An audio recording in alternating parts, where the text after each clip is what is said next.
Halo, perkenalkan kami dari kelompok 9. Di sini kami akan menjelaskan tentang media pembelajaran.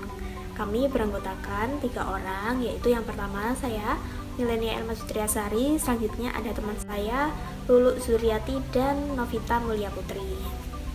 Di sini saya Milenia akan menjelaskan tentang pengertian media pembelajaran secara umum. Nah, media pembelajaran secara umum diartikan sebagai sarana yang digunakan dalam membantu merangsang pikiran, perasaan, kemampuan, dan perhatian peserta didik dalam proses pembelajaran di kelas. Selanjutnya, definisi media pembelajaran menurut ahli yaitu Latu Heru. Media pembelajaran adalah alat, bahan, atau teknik yang digunakan dalam kegiatan pembelajaran agar interaksi, komunikasi, edukasi antara guru dan siswa dapat berlangsung secara tepat dan sesuai tujuan. Fungsi media pembelajaran menurut para ahli yaitu yang pertama ada fungsi kognitif, yang kedua ada fungsi afektif, yang ketiga ada fungsi kompensatoris, dan yang terakhir ada fungsi atensi. Selanjutnya, fungsi media pembelajaran secara umum tentunya untuk menarik perhatian siswa, selanjutnya untuk memperjelas penyampaian pesan, lalu mengatasi keterbatasan ruang, waktu, dan biaya, dan yang terakhir tercapainya tujuan pembelajaran secara efektif. Macam-macam media pembelajaran.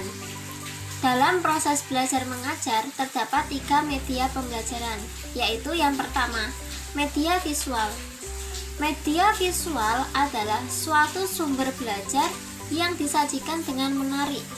Biasanya berisikan tentang materi yang akan disampaikan.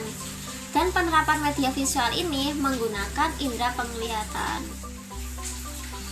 Dengan menggunakan media visual ini, peserta didik akan lebih mudah untuk memahami materi yang disampaikan oleh pendidik, sehingga suatu tujuan pembelajaran akan mudah tercapai. Contoh media pembelajaran yaitu gambar atau foto, peta konsep, diagram, poster, dan lain-lain. Media visual memiliki beberapa kelebihan dan kekurangan. Berikut adalah kelebihan jika kita menggunakan media visual dalam proses belajar mengajar. Yang pertama yaitu, media visual sangat mudah untuk diaplikasikan, serta bisa bertahan lama, karena peserta didik bisa membaca dan memahami materi dengan berulang-ulang. Media visual dapat memotivasi para peserta didik untuk belajar, karena dengan disajikannya gambar-gambar, mereka akan lebih semangat untuk belajar. Selain itu, mereka akan lebih mudah untuk mengingat materi yang telah disampaikan. Adapun beberapa kekurangan menggunakan media visual adalah yang pertama, dalam penggunaannya kurang praktis dibandingkan dengan media pembelajaran lainnya seperti media audio atau media audiovisual. Media ini tidak bisa diterapkan untuk peserta didik yang mempunyai kebutuhan khusus, yaitu tunanetra. Dikarenakan media ini hanya bisa diaplikasikan dengan menggunakan indera penglihatan. Media pembelajaran yang kedua adalah media audio. Media audio adalah suatu sumber belajar atau alat pembelajaran yang disajikan menarik dalam bentuk suara yang berisikan terkait materi yang disampaikan. Media audio ini biasanya digunakan untuk mencapaikan materi seperti mendengarkan suatu percakapan dalam bahasa Inggris, bahasa Indonesia, dan lain-lain. Dengan menggunakan media audio ini, peserta didik akan lebih mencermati dan memahami materi yang disampaikan, sehingga suatu tujuan pembelajaran itu bisa tercapai. Media audio memiliki beberapa kelebihan dan kekurangan. Berikut adalah kelebihan menggunakan media audio. Media ini hanya mengeluarkan sedikit biaya. Kemudian dengan menggunakan media audio bisa dibawa dan dipindahkan kemana-mana, karena biasanya kan kita menggunakan HP Android yang bisa kita bawa kemana saja. Terus kemudian ada media ini bisa memutar kembali materi yang telah disampaikan. Dengan peserta didik merekam materi yang telah disampaikan, mereka bisa memutar kembali materi yang mungkin belum dipahami, sehingga mereka peserta didik bisa memahami materi tersebut dengan baik. Kelebihan selanjutnya yaitu dapat mengembangkan imajinasi para peserta didik dalam proses belajar, sehingga bisa merangsang keaktifan peserta didik dalam mendengar. Adapun kekurangan menggunakan media audio adalah sebagai berikut. Media audio bersifat abstrak dikarenakan hanya menggunakan suara saja, sehingga untuk mengetahui hal-hal tertentu yang membutuhkan bantuan visual itu tidak bisa. Kemudian kekurangan yang selanjutnya adalah media ini hanya akan bisa berhasil apabila peserta didik memiliki kemampuan berpikir secara abstrak. Jadi hanya peserta didik tertentu yang bisa memahami dengan menggunakan media audio ini. Pemahaman pengertian hanya bisa dikontrol melalui kata-kata atau bahasa dikarenakan ini bersifat abstrak. Adapun kekurangan selanjutnya yaitu media ini tidak bisa digunakan oleh peserta didik yang berkebutuhan khusus, yaitu tidak bisa mendengar. Yang ketiga adalah media audiovisual. Media audiovisual adalah sumber belajar atau alat pembelajaran yang disajikan secara kreatif dan menarik dalam bentuk gambar dan suara.